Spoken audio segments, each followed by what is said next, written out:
Hello everyone, my name is Renengga Putradianto from Cloud Accounting 25A, and today I'll be discussing measures of data dispersion, including range, mean deviation, and standard deviation. Alright guys, let's get right into it. Oke, pada kesempatan kali ini saya akan membahas tentang ukuran penyebaran data. Oke, next. Nah, teman-teman udah pada tahu belum sih apa itu ukuran penyebaran data? Nah, ukuran penyebaran data adalah suatu ukuran yang menyatakan seberapa besar nilai-nilai data berbeda atau bervariasi dengan nilai ukuran pusatnya, atau seberapa besar penyimpangan nilai-nilai data dengan nilai pusatnya. Oke, next itu ada jangkauan atau range. Nah, di sini ada definisi dan rumusnya. Nah, jangkauan atau range sendiri itu adalah selisih antara nilai maksimum dan nilai minimum yang terdapat dalam data. Nah, rumusnya itu adalah range, R-nya adalah range, sama dengan X max min X min. Nah, ini ada contoh soalnya ya teman-teman ya. Nah, tentukan range dari data 15, 4, 38, dan 60 ya. Oke, yang pertama itu kita cari nilai atau data tertinggi dulu, itu adalah 60 ya teman-teman. Itu maksudkan ke 60. Nah, yang terkecil itu adalah 4. Jadi range sama dengan 60 dikurang 4. Hasilnya 56. Jadi range dari data ini adalah 56. Seperti itu ya. Oke, next. Oke, simpangan rata-rata. Nah, simpangan rata-rata dari sekumpulan bilangan adalah nilai rata-rata hitung harga mutlak simpangan-simpangannya.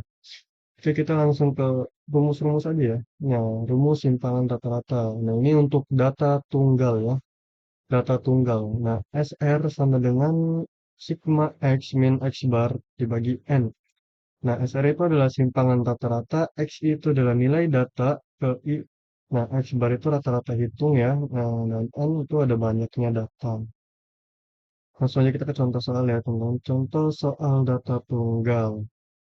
Oke, ini ada soal satu. Hitung simpangan rata-rata dari data 6, 4, 8, 10, dan 12. Oke, yang pertama-tama itu kita cari rata-rata hitungnya dulu ya. Kita cari rata-rata dari data ini tuh dengan cara menghitung, menjumlahkan data terus dibagi dengan jumlah jumlah sampel ya. Jadi 6 ditambah 4 ditambah 8 tambah 10 dan tambah 12 itu hasilnya tambah 12 dibagi 5 ya, sama dengan 8. Oke, jadi kita udah ketemu nih rata-ratanya adalah 8. Nah, selanjutnya kita cari selisih dari rata-rata dengan data yang ada dari soal ini ya. Kita cari selisihnya. Nah, yang pertama 6. 6 kan rata-ratanya adalah 8 ya. 6 dikurang 8. Kurang 8 saya 2, 4. Selisih dari 4 dikurang 8 itu 4. Terus ini 8 kurang 8 0. Selisih 10 dikurang 8 itu 2. Lanjutnya 12 selisihnya ini adalah 4 ya, 12 kurang 8 sisa 4. Kita jumlahkan 2 ditambah 4 2 ditambah 4 6, 6 ditambah 2 itu ada 8, 8 tambah 4 itu 12, 12 dibagi 5 hasilnya 2,4 seperti itu ya. Oh, salah ini ada 8 tambah 8 16, 16 dibagi 5 hasilnya 2,4 seperti itu. Nah, ini ada contoh soal lagi sama seperti tadi ya, hitung dulu rata-ratanya 2 tambah 3 tambah 6 tambah 9 dibagi 4 hasilnya 5, terus kita cari selisih dari rata-rata dan apa namanya ini datanya ya. Jadi 2 selisih 2 dari 5 itu ada 3, selisih 5 ke 3 itu 2, selisih 6 ke 1 itu 1, selisih 9 ke 5 itu adalah 4. Dijumlahkan dibagi 4 hasilnya 2,5 seperti itu ya. Oke, next. Nah, selanjutnya itu ada, nah, rumus simpangan rata-rata. Ini yang buat data kelompok ya, teman-teman. Data kelompok. Nah, F itu ada frekuensi, X itu nilai tengah, X bar itu rata-rata ya. Seperti tadi lah. Oke, next. Kita ke contoh soal data kelompok. Hitunglah simpangan rata-rata dari data berikut. Nih, data ini ya, teman-teman. Nah, ini udah kita ketahui rata-ratanya ya. Rata-ratanya itu adalah 70. Sekarang yang kita tinggal cari itu adalah ininya X min X bar ini. Oke, sebelum saya menjelaskan dulu ya nilai tengah ini. Nilai tengah ini dari mana kok bisa dapat segini? Nah, itu kita dapat dari sini ya. Median dari ini. Median dari 60 sampai 64 itu 62, median dari 65 sampai 69 itu 67, median dari 70 sampai 74 itu adalah 72 ya. Jadi kita cari nilai tengahnya ya. nilai tengah dari data ini, dari data ini.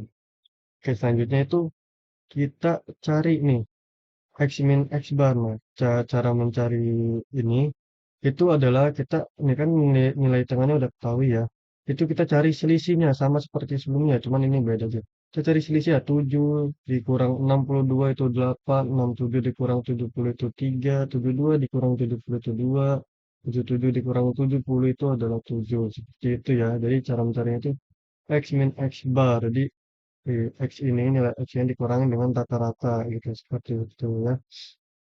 Selanjutnya tuh ada F dikali X min X bar nih. Nah, ini cara mencarinya tuh F ya, F atau frekuensi itu kita kalikan dengan X min X bar ini. Ini kan udah ada nih datanya. Jadi kita tinggal kalikan aja 2 dikali 8, 16, 6 dikali 3 itu 18, 8 dikali 2 itu ada 16, dan 4 dikali 7 itu 28. Terus kita jumlahkan total 78.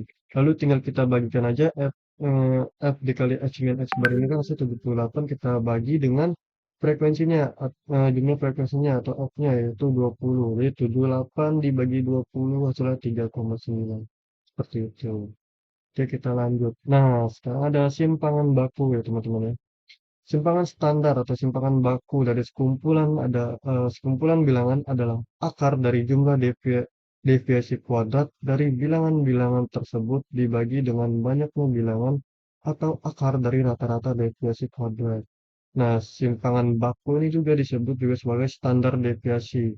Nah, standar deviasi ini adalah ukuran penyebaran yang paling sering digunakan dalam analisis ekonomi.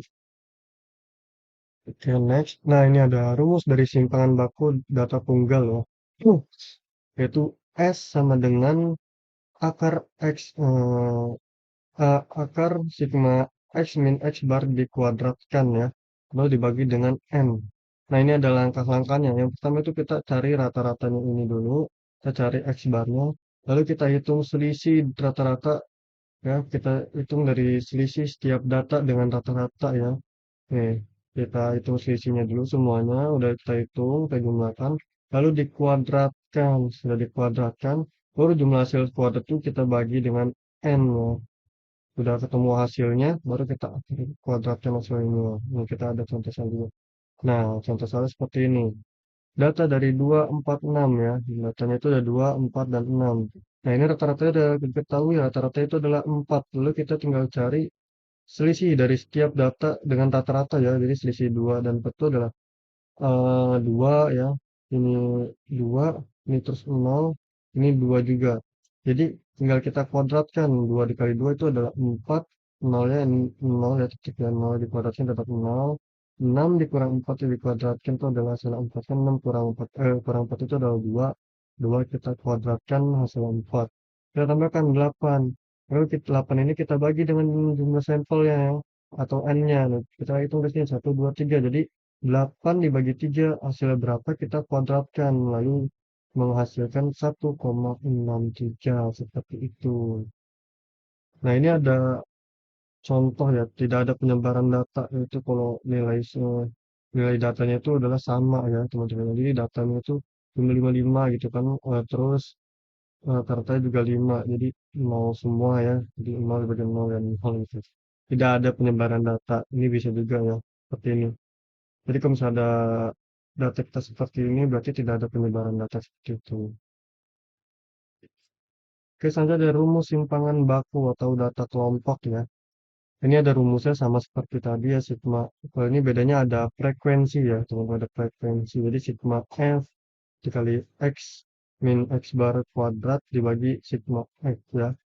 Nah, ini ada soalnya ya, sama seperti tadi. Kalau misalkan rata-rata yang belum ditemukan, kita cari rata-ratanya dulu seperti itu ya. Ini udah kebetulan udah ada semuanya ya. Jadi tinggal kita nih. Ini kan masih belum dikuadratkan hasilnya. Jadi kita kuadratkan dulu. Dikuadratkan hasilnya 16, 1, dan 36. Lalu kita kalikan frekuensi dengan hasil dari X min X bar yang kita kuadratkan ini. 2 dikali 16, 32, 3 dikali 1, 3, dan 5 dikali 3, 6, itu ada 180. Lalu kita totalkan hasilnya 215. Oke, kita tinggal bagi dengan frekuensi minus 10. 215 dibagi 10, hasilnya 21,5. Lalu kita akar kita akarkan hasilnya 4,64 seperti itu teman-teman ya. Nah, jadi kesimpulannya, ukuran penyebaran data itu dapat membantu ekonomi dalam memahami risiko, variabilitas, dan keandalan nilai rata-rata dalam sebuah distribusi data. Dan jangkauan, simpangan rata-rata, dan simpangan baku adalah pilar utama dalam analisis deskriptif itu ya. Itu. Alright guys, that concludes my discussion on measuring of data dispersion, range, mean deviation, and standardization. And I apologize for any mistake and see you in the next video guys. Bye bye.